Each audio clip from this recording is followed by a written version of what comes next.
So, I want to give all thanks and praises to the Most High. AHAYAH, Yasha, Rawach, Qadash, Alright, the title of this study is Mysteries of the Most High. Alright, we're going to be getting into some scripts, highlighting the things that the Most High, the wonders of the Father, you know what I mean? The things that allows us to realize that there is a higher power that has created all of this stuff, and just taking the time to really look at the beautiful fruit that He has put forth, the spirit that He's put upon His people to realize the fruit that He has set up, and so forth. There's many mysteries of the Father. And we're gonna touch on these things, just some of them, because it's countless scenarios and situations that we could speak of, but we're just gonna deal with what I have jotted here. I want to give all thanks and praises to the mighty Most High, and I pray that He put His words in my mouth, that I speak His words and His words only. 1 Peter 4:11, I believe it is, where it says, if any man speak, let him speak as the oracles of the Father. So, I'm not trying to add nothing on to it. I want to bring out these scriptures as it is written, and I pray that it brings edification, and we all able to dwell in the Spirit together, knitted in love. So we're going to get this. All right, so, in this time right now, the world is operating in a real sinful manner. The Bible talks about the love is wax cold. The earth is in the hands of the wicked.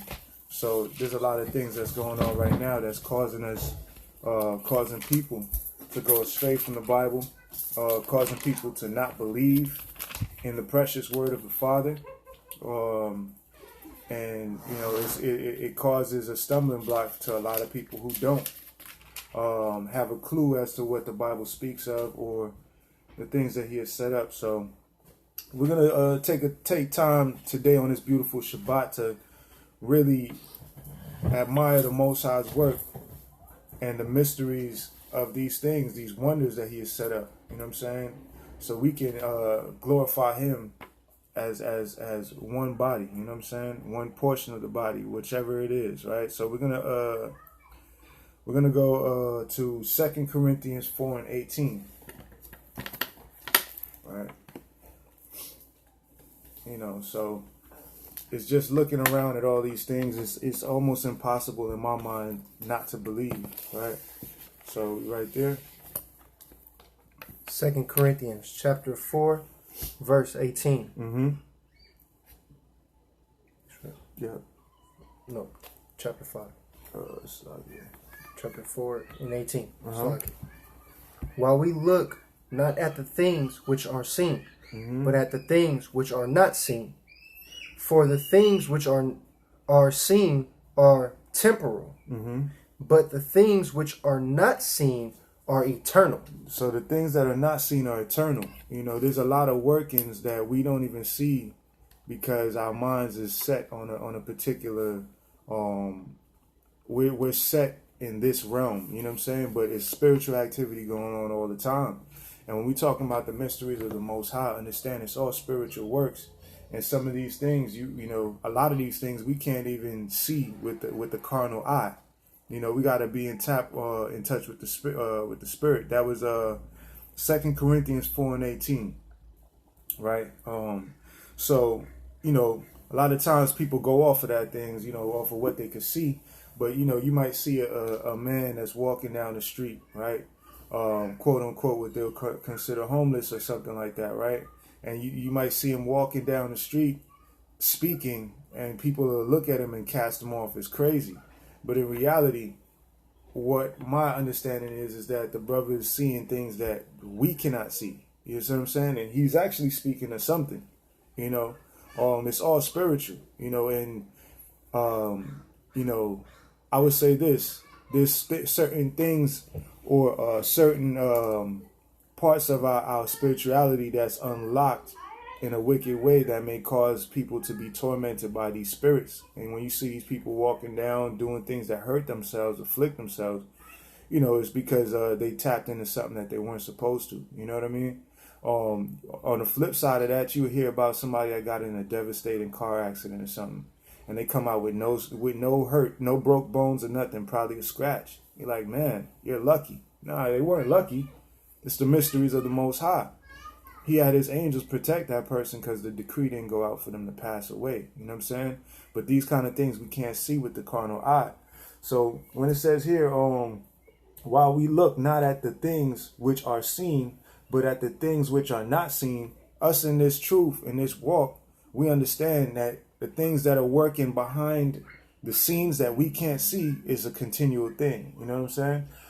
It says, which are not seen, for the things which are seen are temporal. So they temporary things, right? These things will pass away.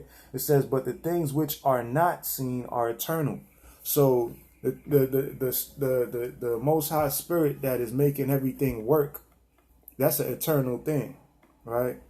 We're gonna go to the Apocrypha, right? We're gonna go to Wisdom of Solomon 5 and 9.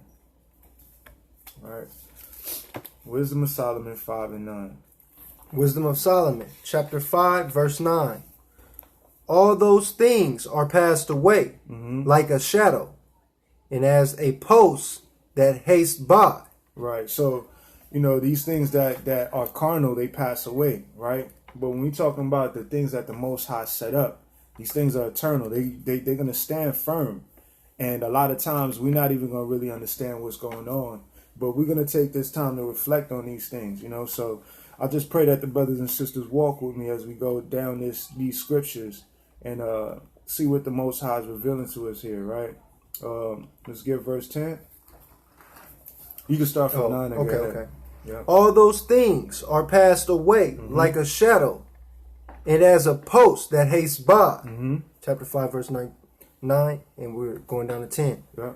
And as a ship that passeth over the waves of the water, which when it is gone by, the trace thereof cannot be found, neither the pathway of the keel in the waves. Or as when a bird hath flown through,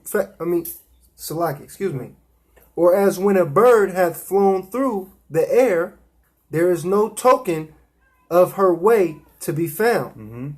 But the light air being beaten with the stroke of her wings, imparted with the violent noise and motion of them, is passed through, and therein afterwards no sign where she went is to be found. Right. So this is why a lot of people don't believe in what's going on, because there'll be something that happens that we consider a miracle. But all of a sudden, because they didn't see it tangibly happen, they call it luck, or they call it a coincidence. You see what I'm saying?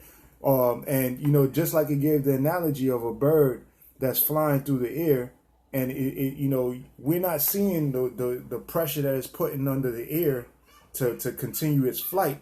But as soon as it's done, it's like it's almost as if it never happened. You see what I'm saying? And that's the same thing with a lot of the things that the Most High does. It's here now and then it dissipates.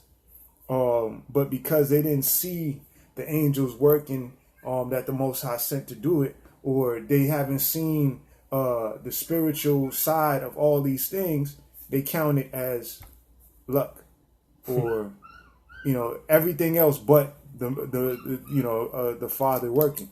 You know what I mean? Let's get verse 12.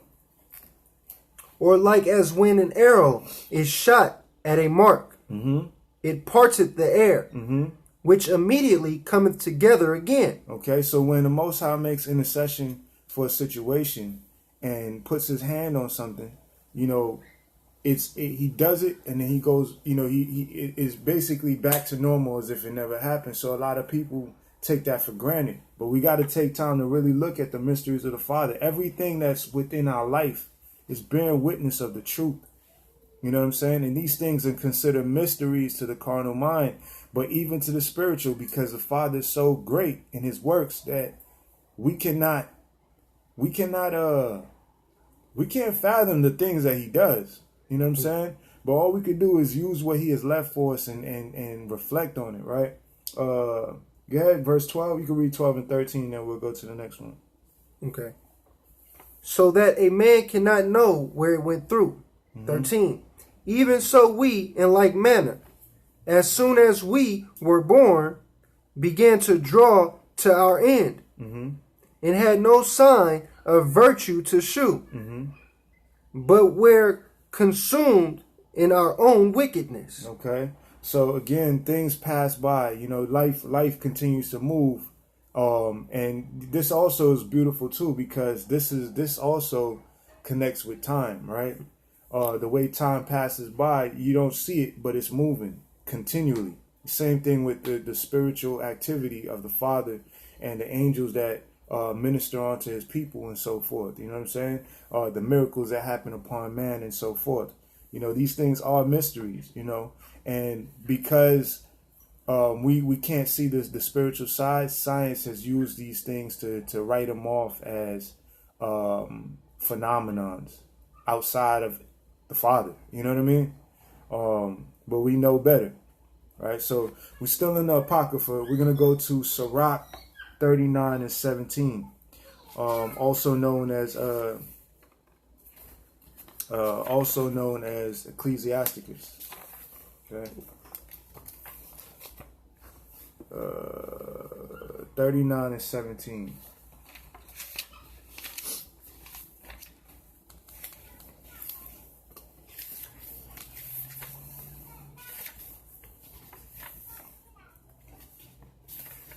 Sirach 39, verse 17.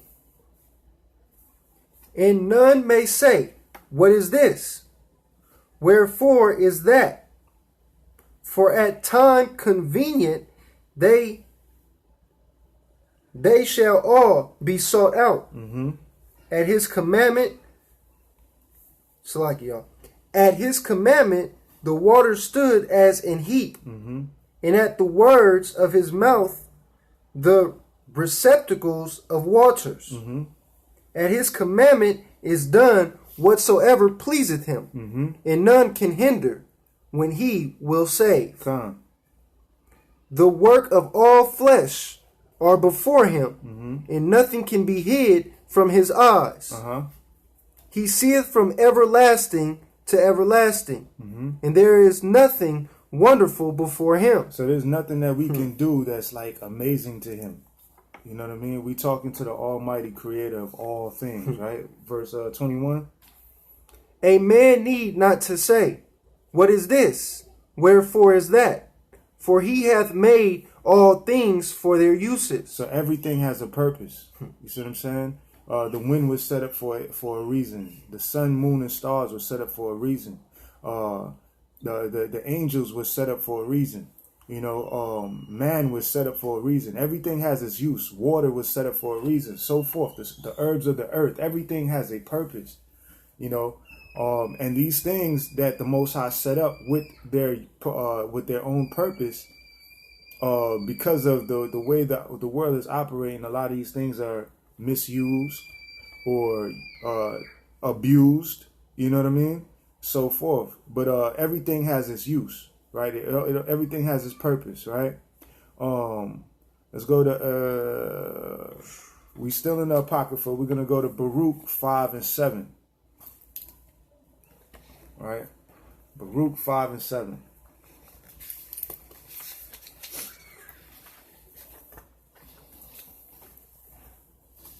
Baruch chapter 5 verse 7.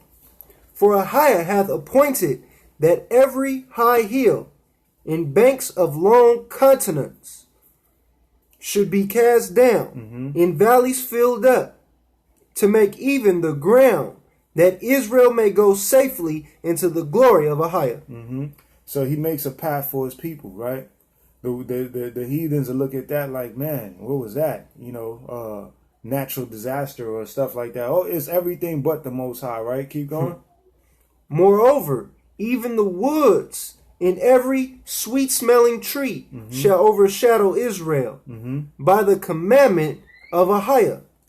For AHAYAH shall lead Israel with joy in the light of his glory, with the mercy and righteousness that cometh from him. All praises to the Most High. So it says, moreover, even the woods and every sweet-smelling tree shall overshadow Israel by the commandment of AHAYAH. This is the type of stuff that's going to be happening in the wilderness too, right? When it talks about us being in the wilderness of the people or the wilderness of the Holy Land, he's going to do similar things that happened in the first Exodus, where he gave us light and gave the enemy darkness. You know what I'm saying? He's going to allow the elements to protect his people. These things are going to be taking part in the wilderness, right? Also, let's go to let's see here, chapter 6. We still in Baruch, chapter 6, verse 6 and Salakia, chapter 6, verse 60. Okay, Baruch, chapter 6, verse 60. For sun, moon, and stars, being bright and sent to do their offices, they all have their uses, like we read earlier in Sirach, right? Are obedient. Right? These are the mysteries of the Father. The Big Bang and all that trash, right? The Most High, he's working behind the scenes. That's why we was talking about earlier about the bird. When they flap their wings, the wind dissipates and everything goes back to normal. That's how the Father operates too, right? In instances until it's time for his Son to crack the sky and clean up the earth. In the meantime, he gonna continue to send his angels and so forth to do his will. But those who don't believe will continue to think that these things are just coincidences, right? Give verse chapter 60 again. We're going to read straight through 63. Baruch, chapter 6, verse 60. For sun, moon, and stars, being bright and sent to do their office, are obedient. Right. In like manner, the lightning, when it breaketh forth, is easy to be seen. And after the same manner, the wind bloweth in every country. And when AHAYAH commanded the clouds to go over the whole world, they do as they are bidden. This is not coincidental. Go ahead. In the first, Salaki, and the fire sent from above to consume hills and woods doeth as it is commanded. Scriptures talk about him raining down fire and brimstone, right? But go ahead. But these are like unto them, neither in shoe nor power. Okay. So the Most High controls all these things, but science calls them, phenomenons and all of this other stuff, right? But the title of this study is The Mysteries of the Most High, right? We got to marvel at these things because the Most High, he's awesome. And what we're showing here is that the elements have their office, right? We read how all things have their use. Everything that he has created has a purpose. You see what I'm saying? So we're gonna build off of that. Let's go to First Chronicles in the Bible. First Chronicles 16 and 31. Okay.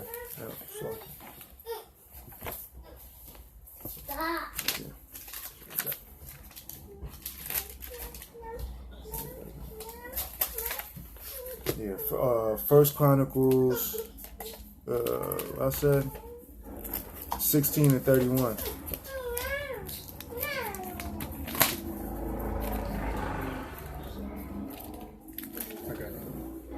First Chronicles what? 16 and 31. 16 and 31.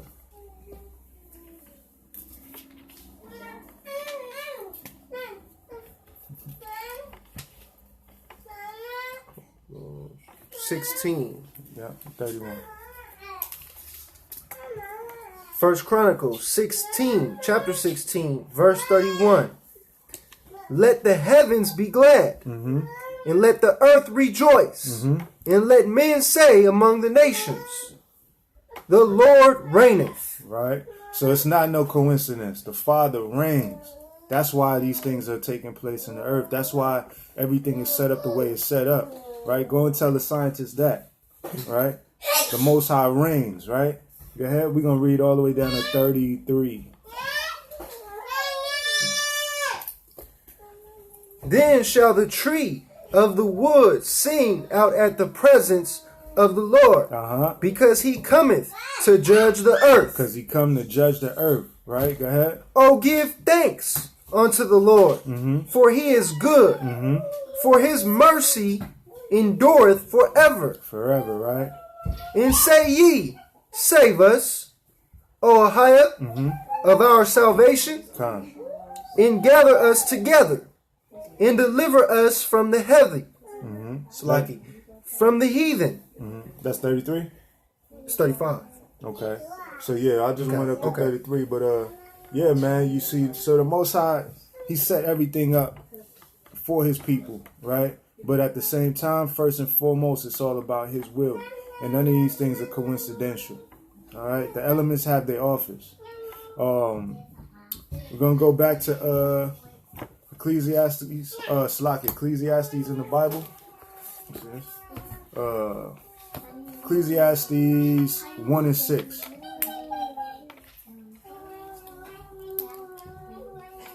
Ecclesiastes 1 and 6.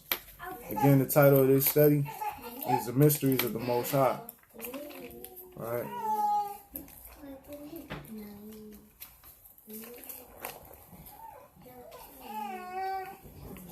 Did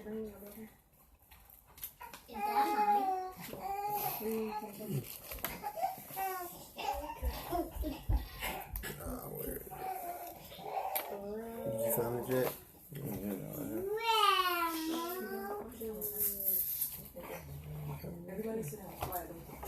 There you go. Ecclesiastes 1 and 6. Ecclesiastes chapter 1, verse 6. The wind goeth toward the south, and turneth about unto the north. Right. It rolleth about continually, and the wind returneth again according to his circuits. Right. So this right here is talking about tornadoes and hurricanes and stuff like that, right? Remember, the Most High sent these things upon the earth. These things are not what they will call natural phenomena. These things are set for a purpose. They were brought there for a purpose. You know what I'm saying? You got these people at the same time trying to bring natural disasters and stuff, playing with these this technology and stuff like that. But let's see what the Most High says about it, right? We're going to go to 2nd Esdras in the Apocrypha. 2nd Esdras 4 and 11. Remember, nothing can happen unless the Most High allows it. Can't just do what they want. 2nd Esdras 4 and 11. Yep.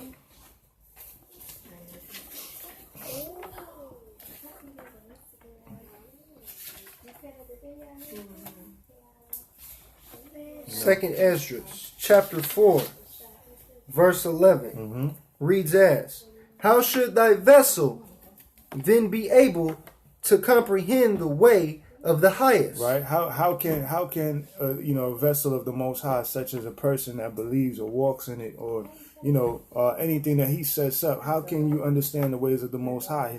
His ways are higher than ours, right? Go ahead.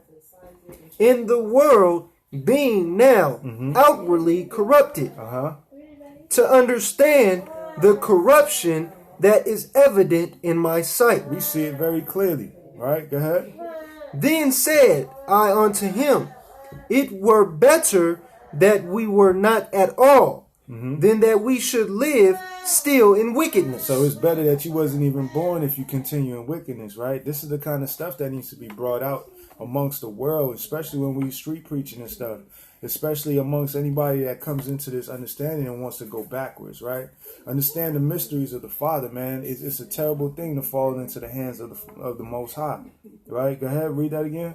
You want me to read from the top? Yeah, 12. 2nd Esdras chapter 4, verse 12. Then said I unto him, it were better that we were not at all, than that we should live still in wickedness, and to suffer, and not to know wherefore. He answered me and said, I went into a forest, into a plain, and the trees took counsel. And the trees took counsel. The Most High run the whole show. All right, go ahead, keep going.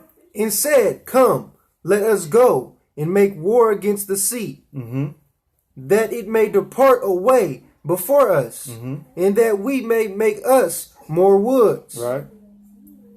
The flood of the sea also in like manner took counsel and said, Come, let us go up and subdue the woods of the plain, that there also we make there also we may make us another country. Right. The thought of the wood was in vain, for the fire came and consumed it. And the thought of the floods of the sea came likewise to naught, for the sand stood up and stopped them. Okay, so you probably like, why are we reading this, right? We reading this because when man tries to force nature against itself, if it's not ordained by the Most High, it's not going to work. It's in vain. You see what I'm saying? People will think like, oh, well, let me knock down all of this and build me an island. The Most High will wash that away. You feel me? He ain't set that up. He ain't ordained that. You know what I'm saying? Oh, let's chop down all the trees and do such and such. So next thing you know, the Most High bring a flood across that whole thing and fill it with water. Now your plans is to nothing. You know what I mean? The Most High runs the whole thing, man. You know, where we at here? Verse 9. No, we're 18. All right. Yep. Verse 18. If thou wert judge now betwixt these two, whom wouldest thou begin to justify? Or whom wouldest thou condemn? Right. I answered and said, Verily, it is a foolish thought that they both have devised. For the ground is given unto the wood, and the sea also hath his place to bear his floods. So they all have their own position. So why would they try to make one trump the other? And that's what they do with these weather manipulations and all kind of stuff. They basically trying to force the elements against each other. You know what I'm saying? But the Most High mess around and turn that up on their own head. You see what I'm saying? The same people that's trying to direct these things. So they, even though they tried to run it, they don't run nothing. You know what I'm saying? And that's why a lot of things that they might plan it comes to naught, because the Most High runs the whole board. Right? Go ahead. No, you good.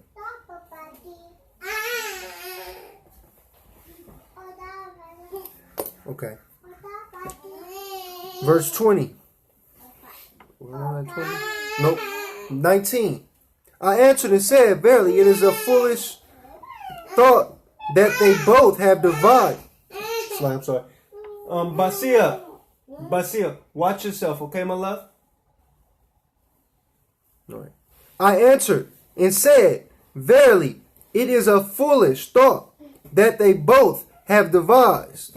For the ground is given unto the wood, and the sea also hath his place to bear his floods. Okay, they all got their place, right? Go ahead. They all got their position.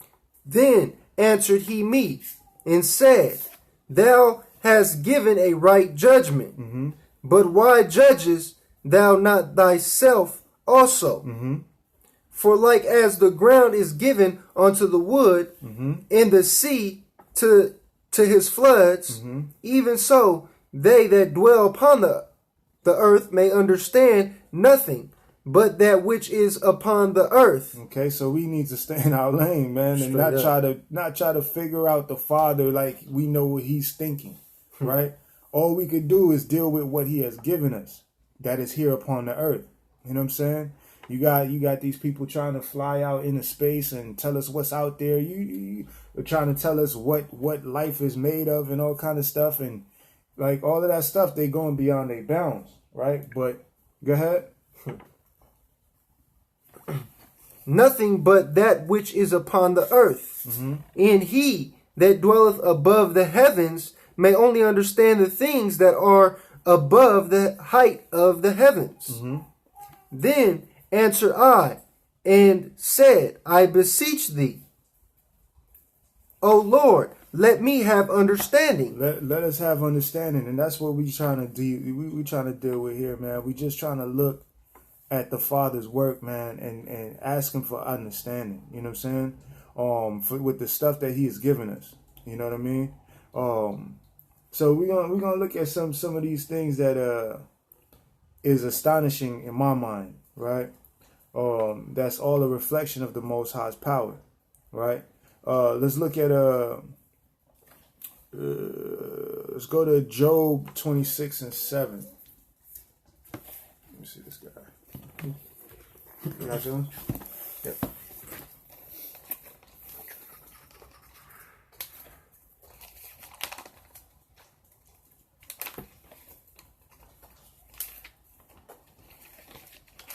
Okay. All right, Job, what? 26:7. Chapter 26, verse 7. Mm-hmm. Job, chapter 26, verse 7. Right.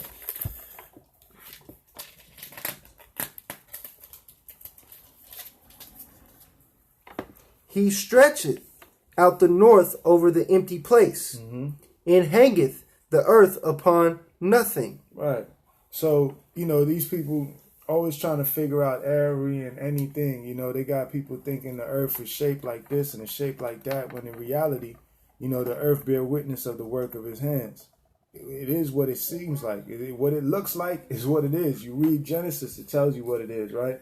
But the beautiful thing is, it's telling you, this is showing the power of the Father, man.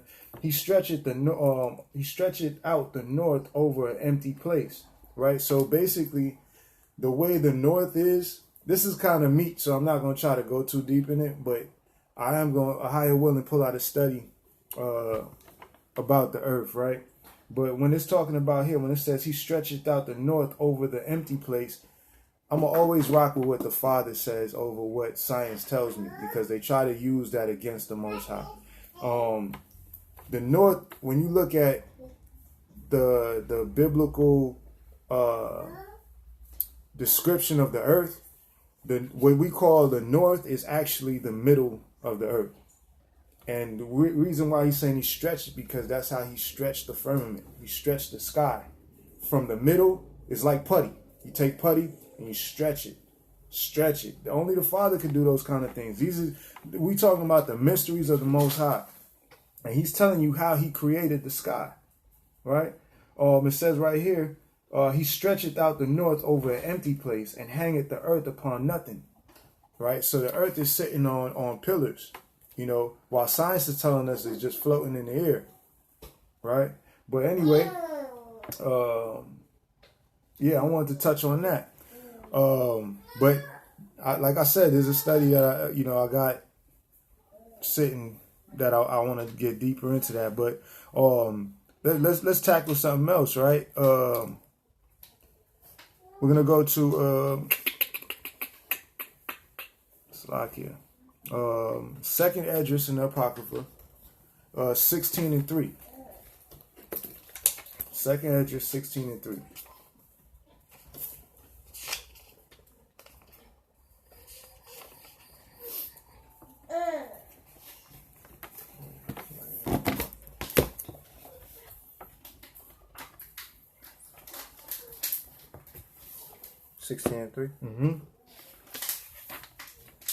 Second Esdras, chapter 16, verse 3. And real quick, we need to understand, when you read this, man, make sure you keep the fear of the Most High on you, because the Most High runs the whole board. Let's get it. All right. Second Esdras 16:3. A sword is sent upon you, and who may turn it back? No one. Go ahead. A fire is sent among you, and who may quench it? Plagues are sent unto you, and what is he that may drive them away? May any man drive away an hungry lion in the wood? Or may any one quench the fire in stubble? When it hath begun to burn, may one turn again the arrow that is shot of a strong archer?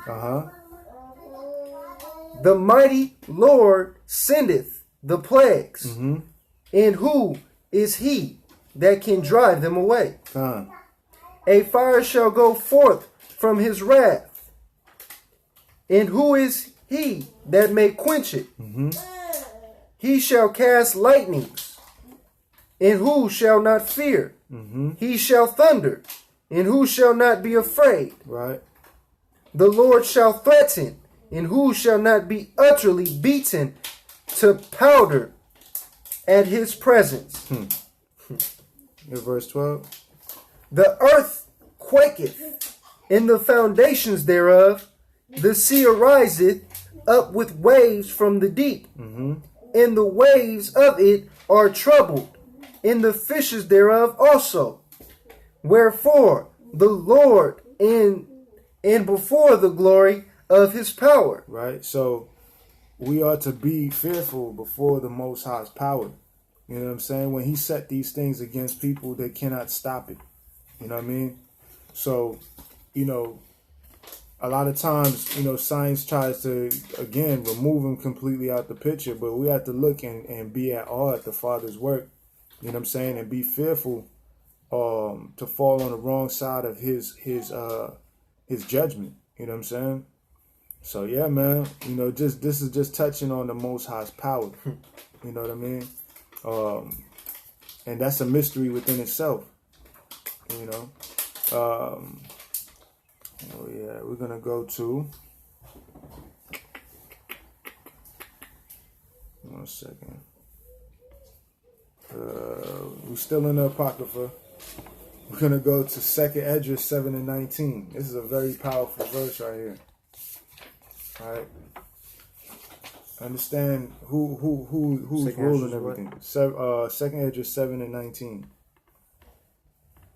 You know, the earth right now has people in mass confusion to the point where they don't even know who's who, and that's a mystery within itself. But we're gonna, you know, let the scriptures speak. 2nd Esdras 7 and 19.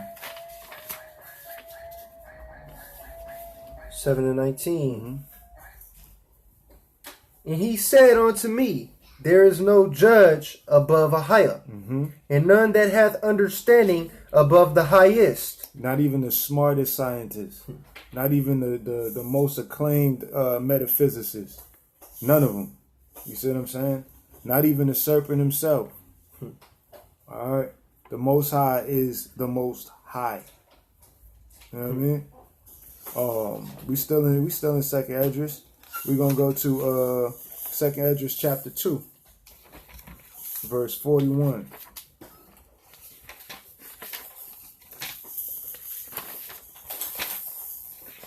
Second Esdras chapter 2, verse 41. The number of thy children, whom thou longest for, is fulfilled. Beseech the power of the Lord, that thy people, which have been called from the beginning, may be hallowed. This is one of my favorite scriptures for the simple fact, you know, the scriptures tell us that no man knows the time of day when Yasha is going to return. But this is one of the main things that is buying us time. The souls of that was created in the beginning from and we're gonna touch on that too. Matter of fact, let's get Jeremiah 1 and 5. This is a precept to that, because this shows you that the Most High is having mercy upon the people and giving us time, right? Because the spirits, the souls of that have to come into the earth have to come forward. How are they going to do that? Children have to be born, right? It says, I'm going to read that again, 2nd Esdras 2 and 41. The number of thy children whom thou longest for is fulfilled, right? So his children is fulfilled, the number that had to come forward. It says, beseech the power of the Lord, that thy people which have been called from the beginning may be hallowed, right? So his people has to come forward. Let's get Jeremiah 1 and 5. Jeremiah 1 and 5. Yeah. Just to touch on that, the souls created from the beginning, right? So what I kind of received from that, man, we spoke about it before, is that all these souls that are to come inside of the earth, that the Most High has already chosen from the beginning, have to be released, and they have to come through childbirth. So when you hear people within the Hebrew community or Christian doctrine or anybody that's making it seem like children are not supposed to be born in these times, that don't line up with the scriptures, right? Jeremiah 1 and 5. Jeremiah chapter 1, verse 5. Come. Before I formed thee in the belly, I knew thee. Uh-huh. And before thou camest forth out of the womb, I sanctified thee, and I ordained thee a prophet unto the nation. Okay, and that's a direct precept to Jeremiah. To Second Esdras 2:41. I'm gonna read that again. The number of thy children whom thou longest for is fulfilled. When this number is fulfilled, whenever that is, I firmly believe that that's when Yasha is going to return. It says, "Beseech thy the power of the Lord, that thy people which have been called from the beginning may be hallowed." How, if you weren't born yet, how did he know Jeremiah in the womb? Right, Jeremiah 1:5. Before I formed thee in the belly, I knew thee. Okay, and before thou camest forth out of the womb, I sanctified thee, and I ordained thee a prophet unto the nations. You know, so very interesting scripture, man. And again, these are things that, you know, are mysteries within themselves. You know, all we could go into is what we got, but it's some very very interesting information. We going here next. 1 second. We still in Second Esdras. We're gonna go to Second Esdras 8:8. Right, still building on the number of the children being born. Right, Second Esdras 8:8. Second Esdras chapter 8, verse 8. Mm-hmm. For when the body is fashioned now in the mother's womb, and thou givest it members. Who giveth the members? It's the Most High, right? Go ahead, because remember in Jeremiah, he said he formed thee in the belly, right? Go ahead. Thy creature is preserved in fire and water. Mm-hmm. So inside of the mother's womb is fire and water. Mysteries of the Most High. Think about that. And you know what's so cool about it? How are we considered, if this has no significance to it, why are we considered warm-blooded mammals? What is it that's making us warm? Right? And it's telling you right here inside of the woman's womb, there's fire in there. Read that again, Ak. Okay. For when the body is fashioned now in the mother's womb, mm-hmm. and thou givest a Salaki, and thou givest it members, mm-hmm. thy creature is preserved in fire and water. Uh-huh. In 9 months doth thy workmanship endure thy creature which is created in her. Uh-huh. So when we read in Second Esdras 2, when it talks about the number that was fulfilled from the beginning has to come forth, right? This is how it has to come forth, right? Let's get verse 9.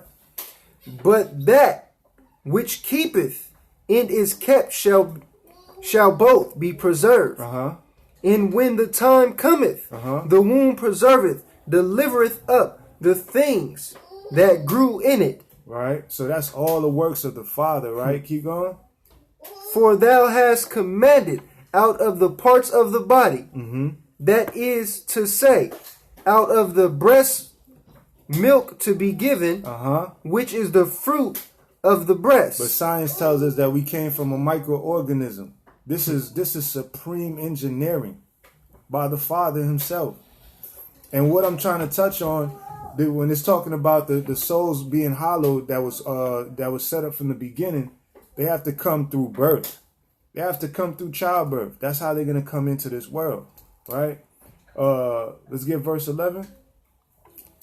That the thing which is fashioned may be nourished for a time, till thou deposits it to thy mercy. Thou broughtest it up with thy righteousness, and nurtured it in thy law, and reforms it with thy judgment. Okay, so the number has to be hallowed.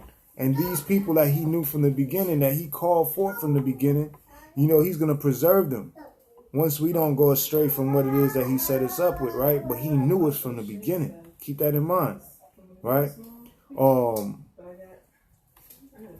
1 second here.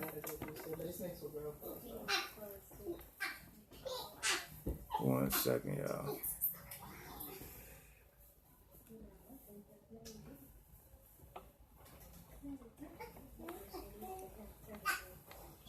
The water. We will now connect you to your call. Line. All right. So yeah, man, the souls have to come forward, and they're only gonna come forward by childbirth. That's why also in the Bible it tells you that the women will be the women will be saved through childbearing. All of these things are connected. They're all interwoven with one another. All right. Let's see something here. What we at here? So let's go to Wisdom of Solomon. Right? Wisdom of Solomon. So, you know, the Most High, he's going to preserve our people. Right? He's going to preserve his people. The thing about it, too, we see how Yasha came into the earth. Right? He had to come through the same way, right? Because it behooved him to be made like his brethren. But check this out. This is a very special scripture that we're going to touch on right now, because another, you know, sometimes people might ask themselves, well, you know, dang, Christ passed away at a very young age, right? You know, why was he taken so swiftly?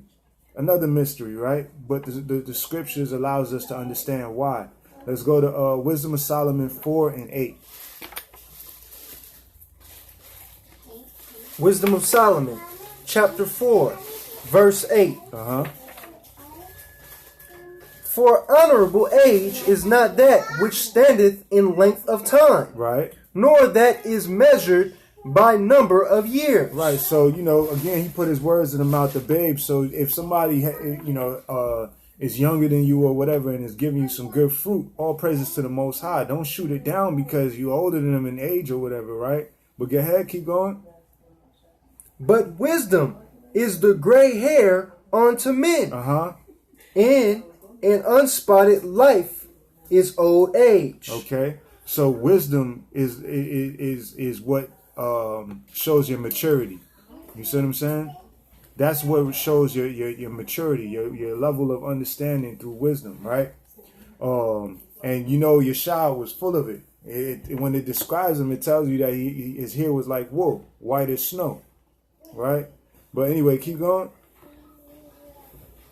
He pleased AHAYAH and was beloved of him, so that living among sinners he was translated. He pleased the Most High, AHAYAH, and was beloved of him, so that living among sinners he was translated. Go ahead. Yeah, speedily was he taken away. Why? Lest that wickedness should alter his understanding, or deceit beguile his soul. Okay, so the Most High was not about to let deceit beguile his son. He was not going to let deceit lie to his son. So he let him do his job and took him away speedily. So that way the serpent had no opportunity to continue to try to persuade him to do wickedness or to get him away from, you know, his task, right? So that was the gracious mercy of the Father. He removed his precious son so he does not get corrupted, right? Go ahead, keep going. For the bewitching of naughtiness doth obscure things that are honest, right? And the wandering of concupiscences, concupiscences doth undermine the simple mind. Right. Go ahead. He being made perfect in a short time fulfilled a long time. So Christ coming into the flesh and being perfect in those years that he has lived, he basically was able to fulfill eternity for all mankind that believe upon him, first the Jew, then the Gentile. So all praises to the Most High, right? He was able to set up eternity, the everlasting kingdom, in that short time that he was upon the earth. I believe it was about 30-something years, right? Let's get verse 14. For his soul pleased the Lord. Therefore hasted he to take him away from among the wicked. Read that again. For his soul pleased the Lord. Therefore hasted he to take him away from among the wicked. Right. So when you hear the saying, "the good die young," sometimes you just gotta understand this: the Most High was probably preserving them from being corrupted or doing something extremely wicked or falling into the serpent's hands, and that's his precious jewel. You know what I'm saying? So when it came to his son, 30 something years is a short span, right? But he moved him out of there because he had to protect him. You know what I mean? He did his job, and let me get you up out of there. It's similar to like the military, right? They put their people in and they try to get the job done and get out as fast as possible, right? With as least collateral damage as possible. So, that's what it is. Where we at here? 15? Now we're going to know? Yeah, let me see.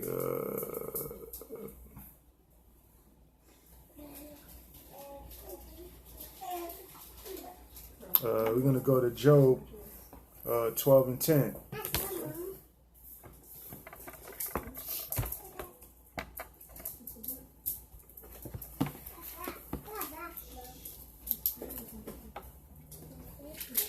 Job 12 and 10. Got it. Job chapter 12, verse 10. In whose hand is the soul of every living thing? In the breath of all mankind. So whose hand are they in? Every soul, right? They all in the hands of the Most High, right? Not they not about to just bounce back and be some kind of reincarnated or something like that. You know what I mean? That's not how it's gonna operate. So all souls are in the hands of the Most High. Where we at here?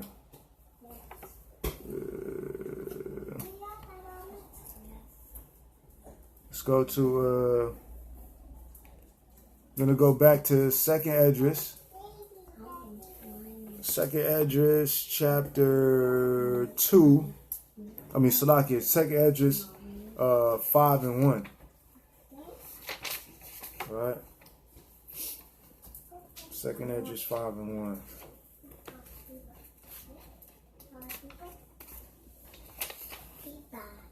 There you go. All right.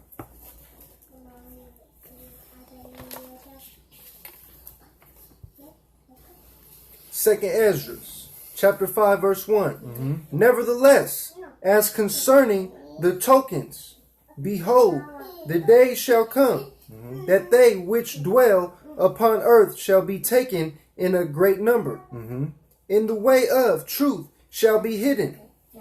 In the land shall be barren of faith. So truth shall be hidden, right? Remember, all souls are in the hands of the Most High. The truth shall be hidden. And all praises to the Most High, man. By us being able to look into these scriptures and the records that he left for us, he leaves a lot of clues for us, right? Keep going.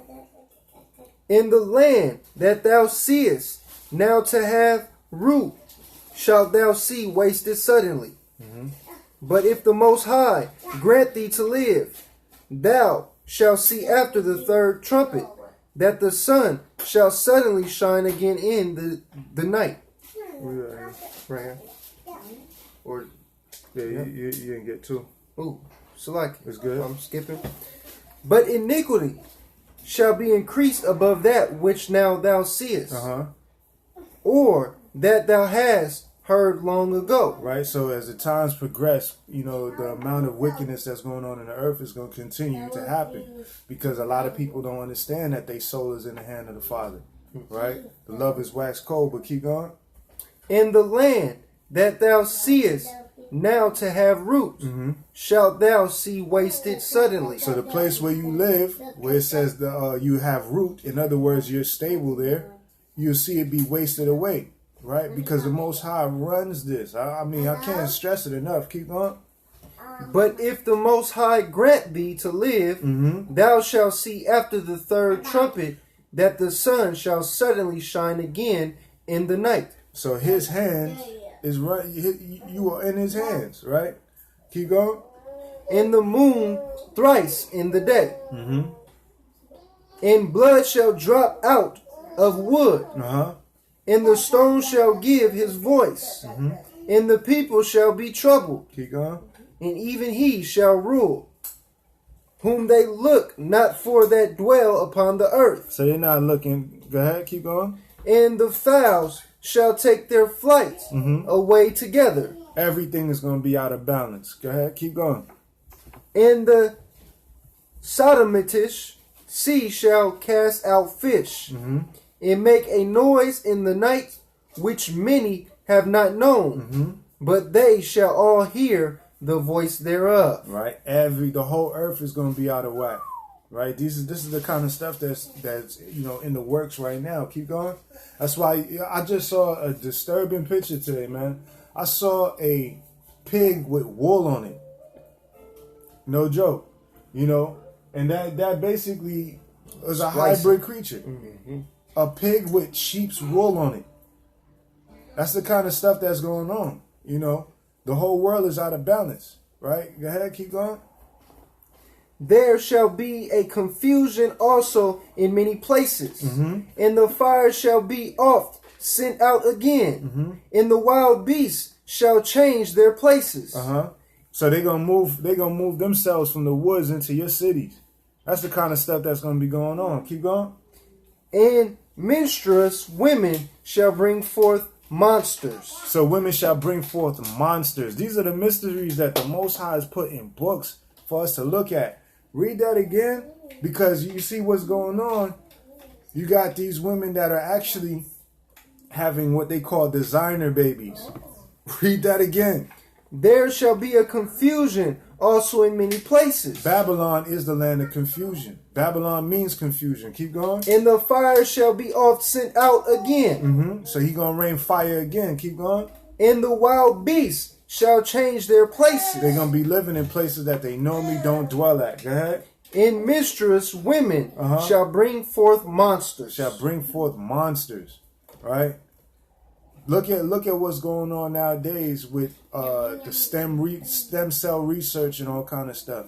The organ donor programs and all kind of things, right? They harvesting human body parts in pigs and stuff, and then putting it in people, right? You got women that'll go to a doctor and say, I want my baby to have blue eyes, brown skin with blonde hair. That's a monster. The Most High didn't create that. Right? Keep going. And salt water. Salakia. Not only to mention too, Nephilim seed. Right? That's a big one. Yeah. Nephilim seed is the next one. Right? And if brothers and sisters think that Nephilim ain't operating amongst mankind in these days, you are tripping. You are sadly mistaken. That's where a lot of this technology is coming from. Running everything behind the scenes. All right, a lot of this technology is coming from what the world call mythological land of Atlantis. A lot of that stuff comes from those things, which was Nephilim cities. Yeah. You know what I'm saying? But keep going. Verse 9. And salt water shall be found in the and salt water shall be found in the sweet.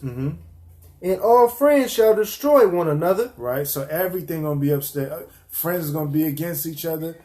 Parents and kids and siblings and everything is gonna be upside down if they're not grounded and rooted in the Father. Right, go ahead.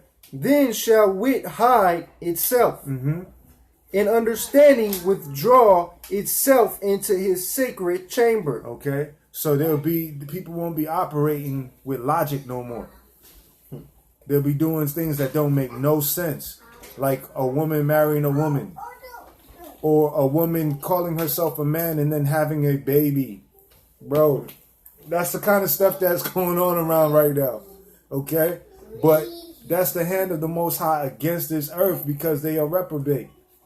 They're reprobate. They fell into a reprobate state. And judgment is coming upon the earth because of these things. You know what I'm saying? They love unrighteousness, man. You know, and I'll say this, man. The times that we in, we need to be talking about a lot of things, man. Yes. Reasoning about a lot of things. breaking bread about a lot of things.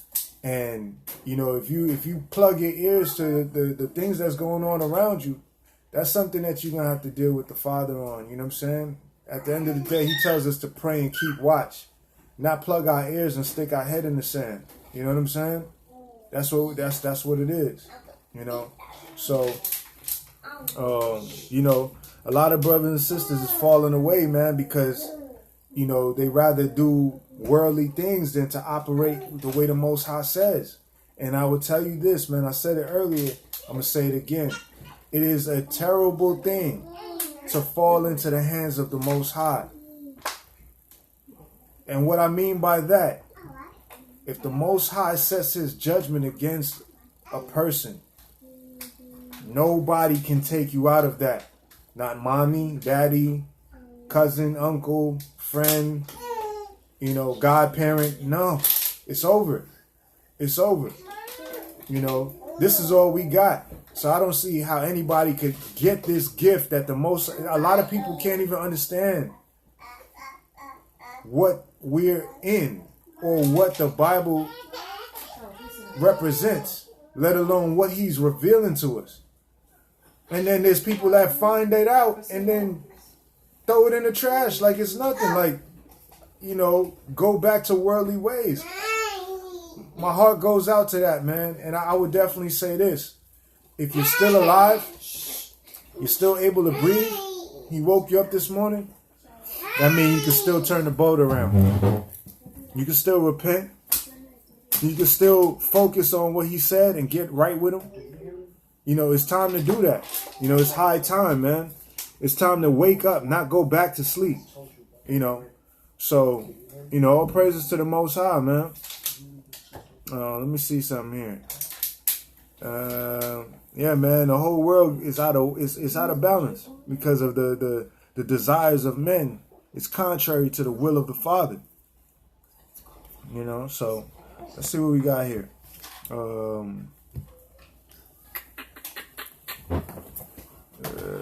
Yeah. 1 second.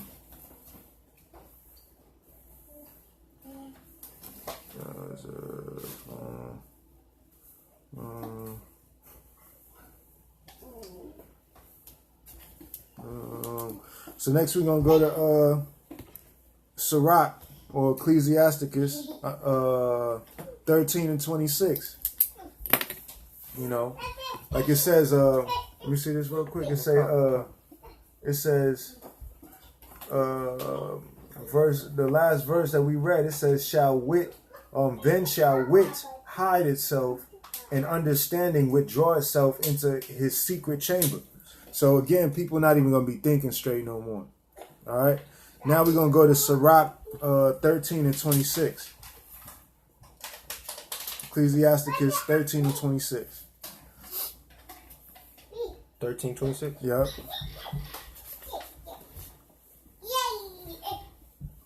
Ecclesiasticus chapter 13 verse 26. A cheerful countenance is a token of a heart that is in prosperity. In the finding out of parables is a wearisome labor of the mind. Right. It's a wearisome labor of the mind because the Most High starts to reveal it to you and you start thinking about all these things that is, you know, the Most High is saying, like, man, I can't believe this was happening. I can't believe I did that. I can't believe, you know, this is going on in the earth right now. Like, you start to really reflect on the times and the things around you, right? The parables that he left here, the scriptures, the prophecies, it's all it becomes weariness of the mind because it's like it's a lot to really take in, especially when you see it happening all around you, right? I got more to that. Let's go to Sirach 38 and 24 in the Apocrypha. Ecclesiasticus 38 and 24. 38 verse 24. The wisdom of a learned man cometh by opportunity of leisure. And he that hath little business shall become wise. Right. So we in the last days.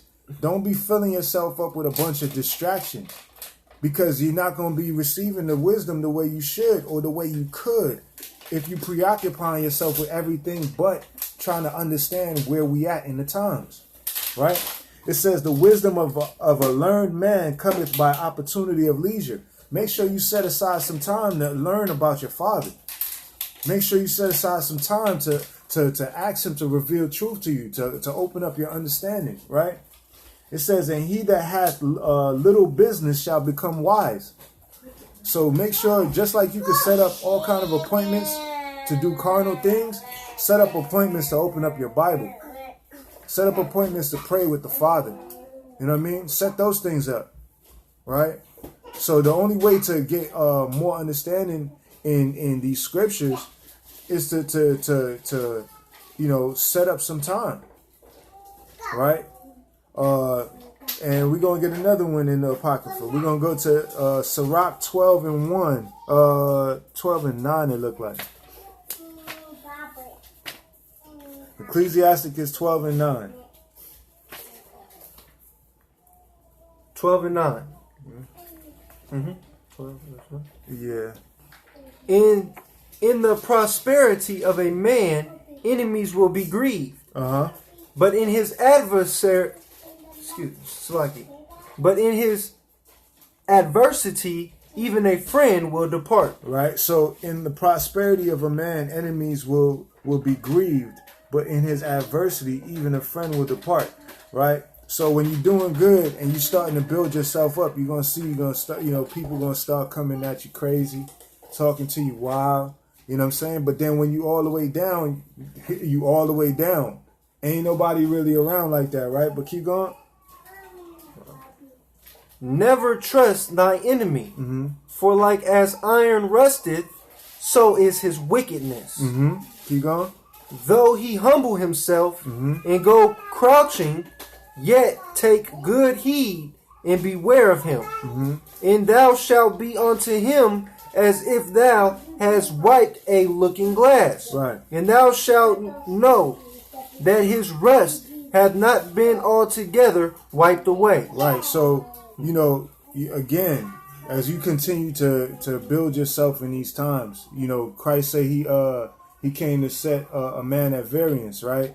A father-in-law against a daughter and and so forth, right? All of this stuff comes with praying and watching, you know, operating different. You know, this is why it brings weariness to the mind, because you start to realize, hey man, I can't live like that. That's not how the Most High, you know, has set us up to live. You know, people gonna have questions. People gonna be, oh, you different. They're gonna try to pull you back into certain things, but you gotta test those friends as well. You gotta test and understand that it's all spiritual, right? It's all spiritual. These things should not be a wonder. If you read in the scriptures and you seeing what he's already warning you about what's gonna come, right? Keep going. Verse 12. Verse 12. Set him not by thee, lest when he hath overthrown thee, he stand up in thy place. Neither let him sit at thy right hand, lest he seek to take thy seat. And thou at the last remember my words, and be pricked therewith. So be pricked therewith, right? So when you see the Most High's words, if you got pricked with a splinter or something, or you put your hand down on something that's hot, it makes you jump up, right? Because you just like it keeps you on alert, like whoa, you know what I'm saying? Let the words of the Most High do the same to you, you know. And a lot of times when you wake up and you have things coming against you, if they're not speaking righteous words, understand that's the serpent coming against you, even though it's in a person, in the form of a person. You know, these things are shocking to a lot of people that might not be in this understanding or know what time it is. You know what I'm saying? And be you know, such and such you know, being funny style or something like that. That, you know, of course, is a carnal mindset because they don't understand or know how to discern spiritual things, right? Let's go to 2nd Esdras 5 and 36. 2nd Esdras 5 and 36.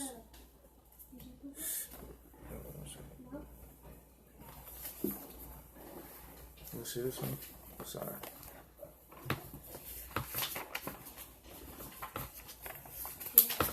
Second Esdras 5 and 36.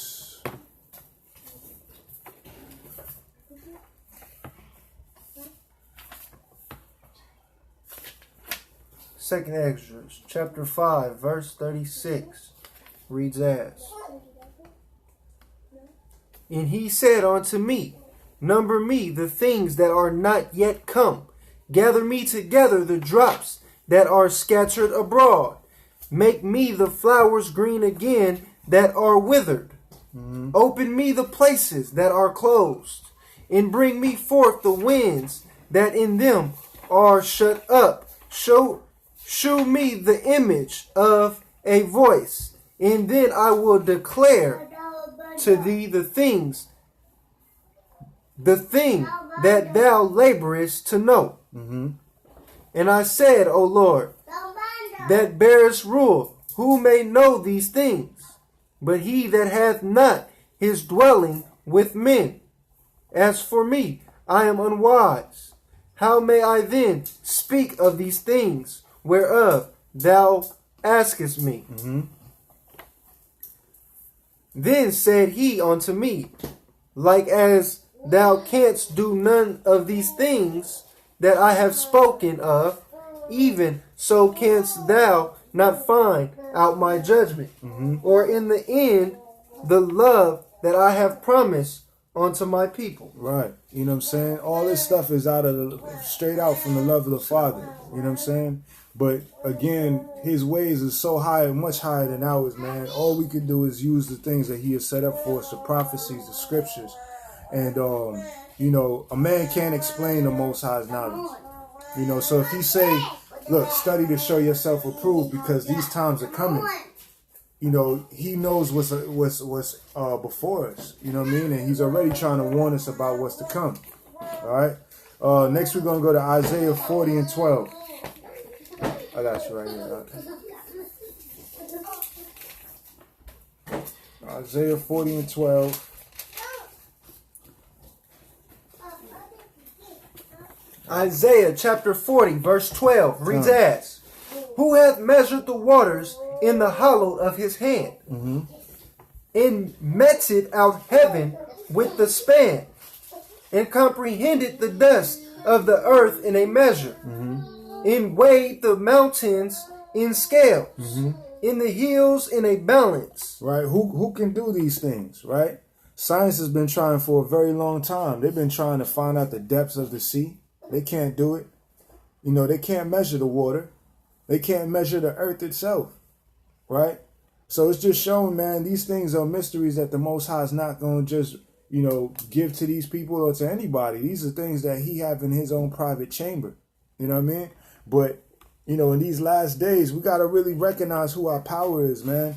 When we stand in awe at the things that he says in these books, you know, the way that he operates when he's dealing with people, the way he reveals things to brothers and sisters, man, it's amazing.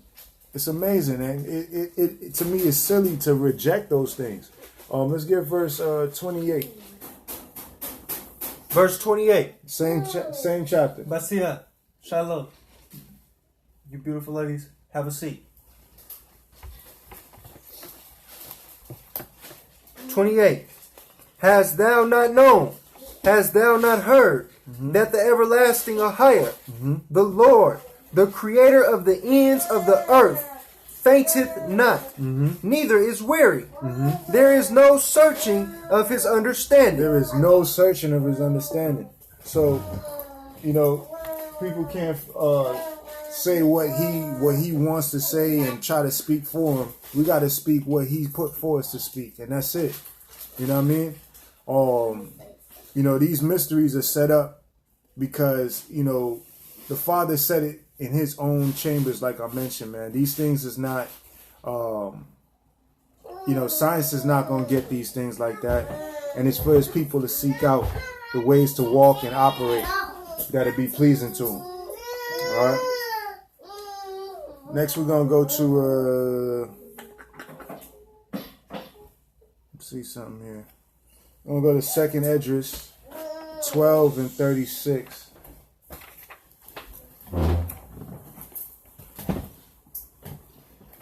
Right there. Down.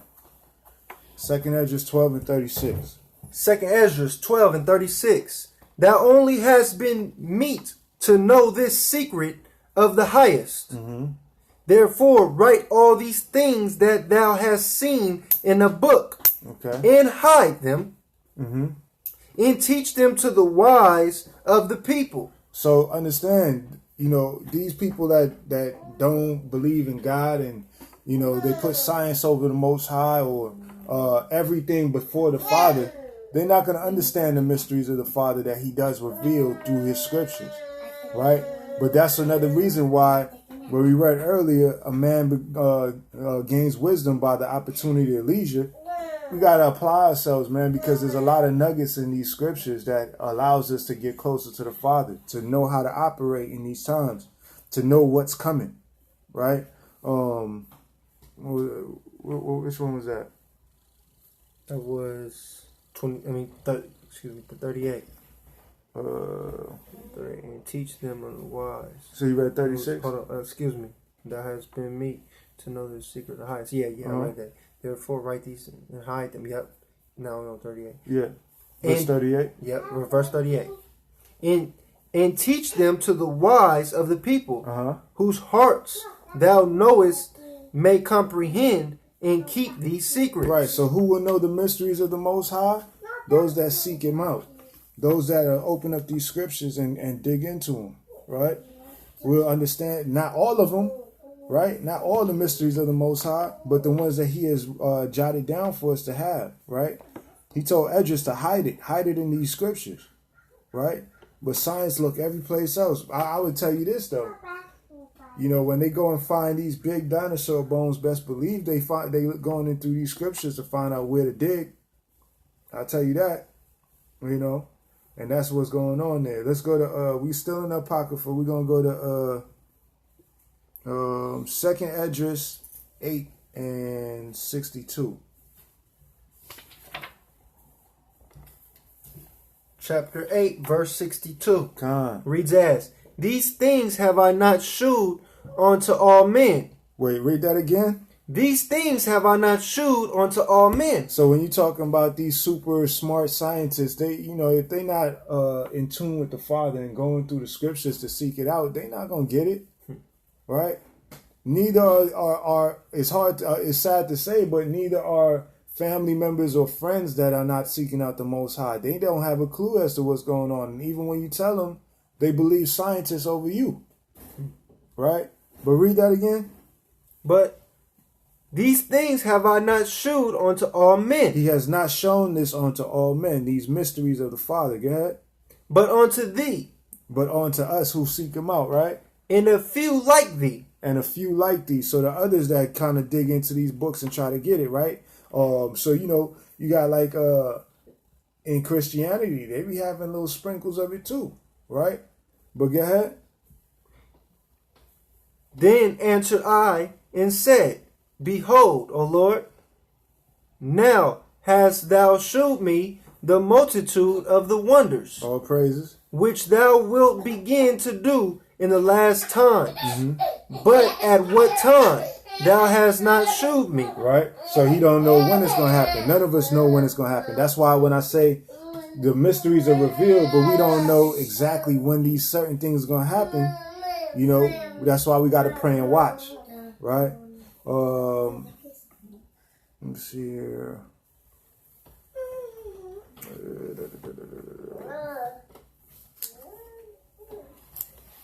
We're going to go to the Bible. We're going to go to 2 Corinthians 10 and 12.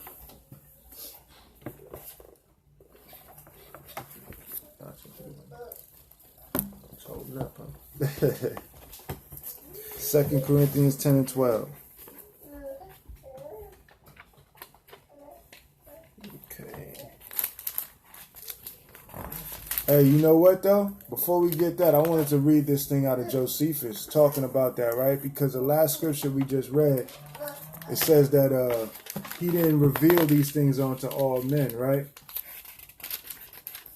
I want us to read something real quick. So in the book of Josephus, before we get that 2 Corinthians, read this out. Read that real quick. So this is the book of Josephus. Chapter 2. Chapter 8. Oh, excuse me. Chapter 8, verse 2. It's weird how they got it numbered, but chapter 2, chapter 8, Salakia. Verse 2. This is verse 1. Yeah, verse 2, line 166. Right. Let's do it like that. Right? Oh, wow. They do got it. Yeah, it's super weird. But okay. If you don't have Josephus, please just check this out. And, I would definitely recommend sharing this with people, because when we read in the scriptures and he says that he does not reveal this to all men, he reveals this to his people. These are prophecies and the mysteries of the Most High, but he shows these things onto his people, and we are to teach the other nations. But go ahead and check what. Just please, if you don't have Josephus, just listen as he reads it. For whereas the Egyptians were formerly addicted to different customs. Okay, so he didn't show this to the Egyptians neither. As much as the Pan-Africans and the Kemet people, they all think that it's Egyptians are all that, right? But there's something really interesting here, because the Most High didn't show this stuff onto all people, right? That's why when you ask them, well, what prophecies has your God revealed to you, right? They don't really speak on prophecies. They don't. It's like they kind of just moving through the earth blindly, right? But look what the Most High was. I don't want to spoil it. Go ahead, read. I'm not going to interrupt you again. For whereas the Egyptians were formerly addicted to different customs, and despised one another's sacred and accustomed rites, and were very angry, Salaki, and were very angry one with another on that account. Right. Abram conferred with each of them, and confuting the reasonings they made use of, everyone for their own practices. Okay, so Abraham taught these same Egyptians how to reason, right? Keep going. Demonstrated that such reasonings were vain and void of truth. Okay, so they weren't even operating with truth until Abraham showed them how to reason, right? Abraham, which was the Most High's friend, who was revealed, the Most High revealed many secrets to Abraham. Keep going. Whereupon he was admired by them in those conferences as a very wise man. How did he become wise? Because he seeked out the Father. He learned from Shem. See what I'm saying? Shem had the birthright out of Noah's sons, right? The Most High revealed these things. That's how, again, he don't show it onto all people. So how did the Egyptians receive some of the information they got? They got it from Abraham. Keep going. In one of great sagacity, when he discoursed on any subject he undertook. In this, not only in understanding it, right, but in persuading other men also to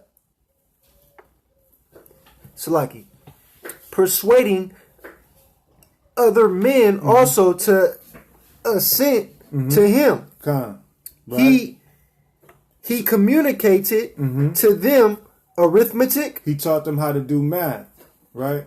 And delivered to them the science of astronomy. And he gave them the science of astronomy. So they didn't even know how to read the stars or none of that stuff. That all came from Abraham teaching the Egyptians. But they don't tell you about none of that. You know what I'm saying? Because that stuff is not revealed to all people. Right? But go ahead. For before Abram came into Egypt, they were unacquainted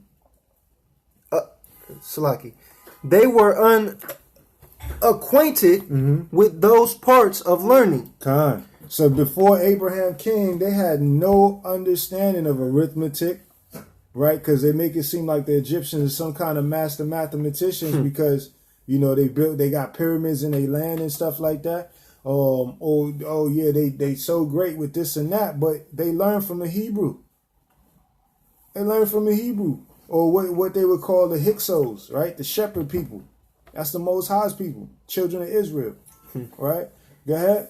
For that science came from the Chaldeans into Egypt, and from thence to the Greeks also. Okay, so all of that came through Abraham teaching to these people, right?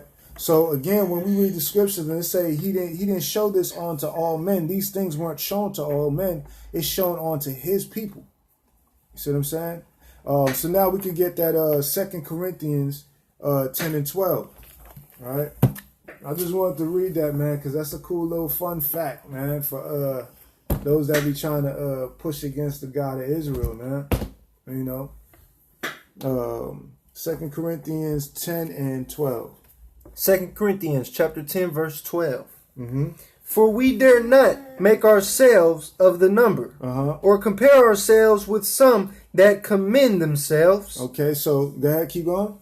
But they measuring themselves by themselves, and comparing themselves among themselves, are not wise. Okay, so we're not supposed to compare ourselves to the world, right? The Most High said for us to be sanctified. That means set apart from the world, right? Keep going.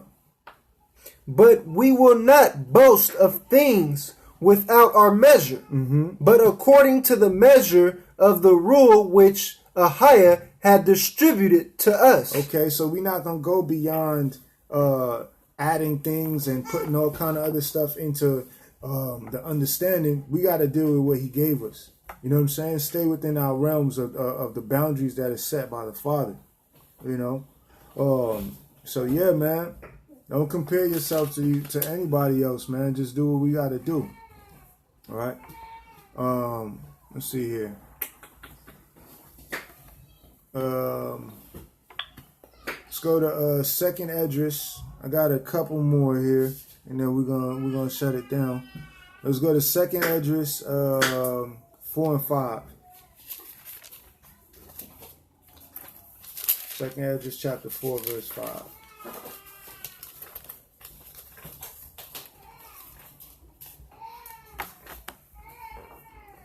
For we preach not ourselves, but Christ, the Lord, in ourselves.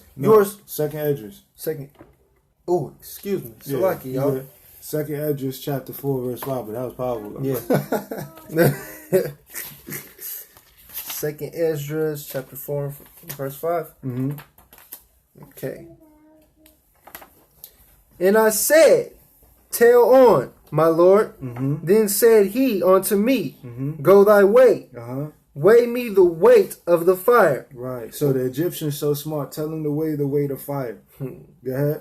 Or measure me the blast of the wind. Tell the scientists to measure the blast of the winds, right? Go ahead. Or call me again the day that is past. Then answered I and said, what man is able to do that? Right. So, you know, the scientists be trying to recall things that passed, and, you know, they'd be like, oh, yeah, you know, we carbon dated it, and it says it's like 3 billion years old. The earth is not even that old, according to the Bible, right? But go ahead, keep going. That thou shouldest ask such things of me. And he said unto me, if I should ask thee how great dwellings are in the midst of the sea, or how many springs are in the beginning of the deep, or how many springs are above the firmament, or which are the outgoings of paradise. Right. What I like about this too is showing that we're not supposed to be adding more onto it and acting like we know and filling in the blanks with our own stuff, right? Because that's what we was reading about in Corinthians, right? We got to deal with the measure that he gave us, right? Go ahead.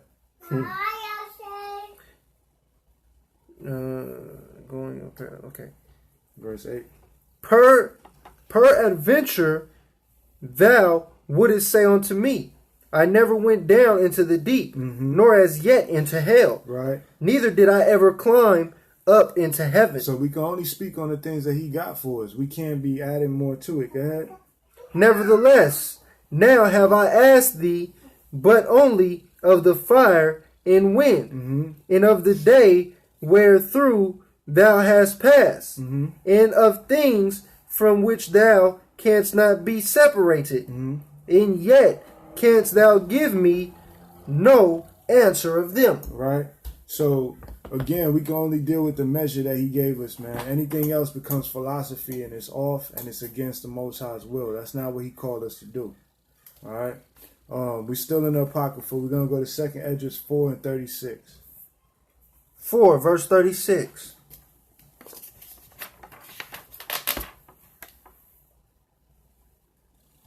And unto these things, Uriel, the archangel, gave them answer and said, even when the number of seeds is filled in you, for he hath weighed the world in the balance. We talked about that earlier, right? The number of those called has to be fulfilled, right? Keep going. By measure hath he measured the times, and by number hath he numbered the times. And he doth not move nor stir them until the said measure be fulfilled. Okay, so the measure has to be fulfilled. All right, the Most High deals with measure. He deals with precision. You know what I mean? None of these things are by accident. The information he gives us is by measure as well. You know what I'm saying? It's enough that we need. Whatever we need, he gives us enough to move forward. Right? Where we at? Got a couple more, man, and then I'll wrap it up. So we're going to go to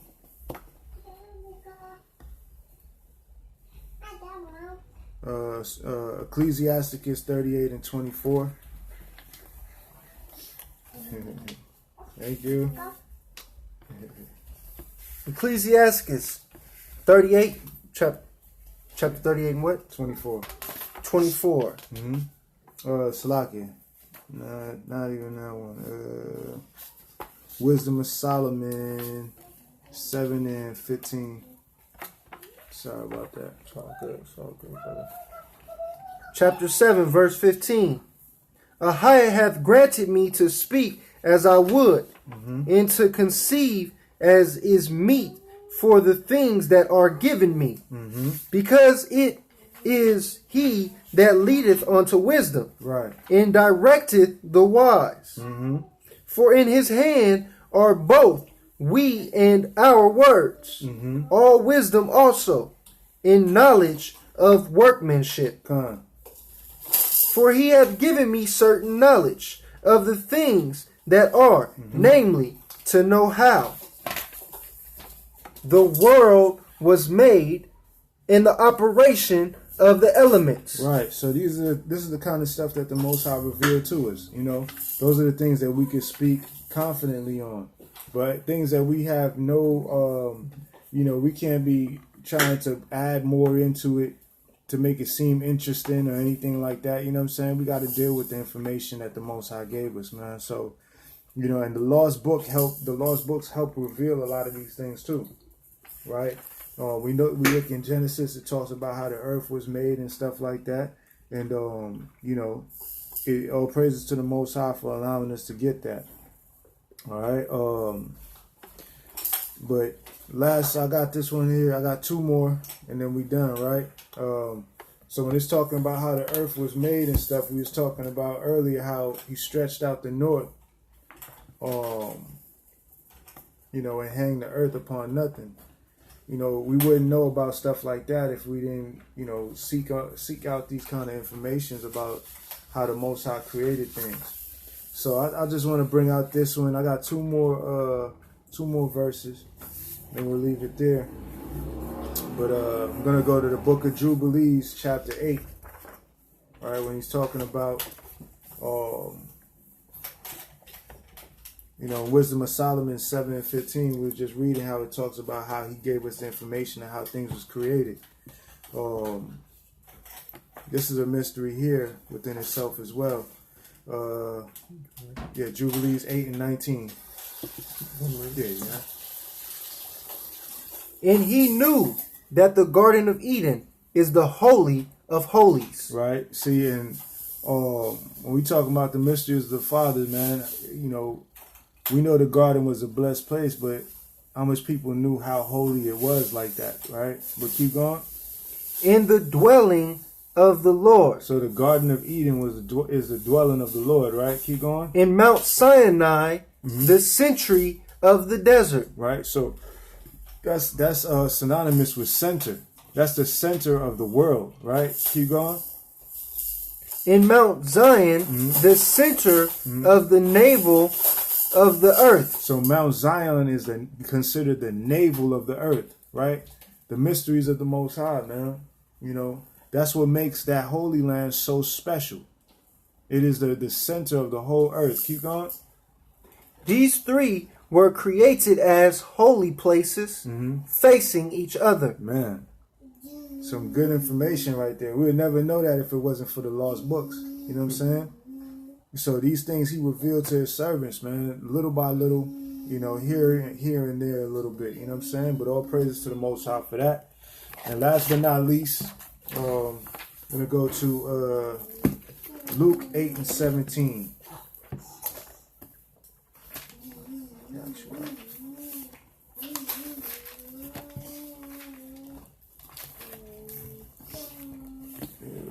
Luke 8:17, right there.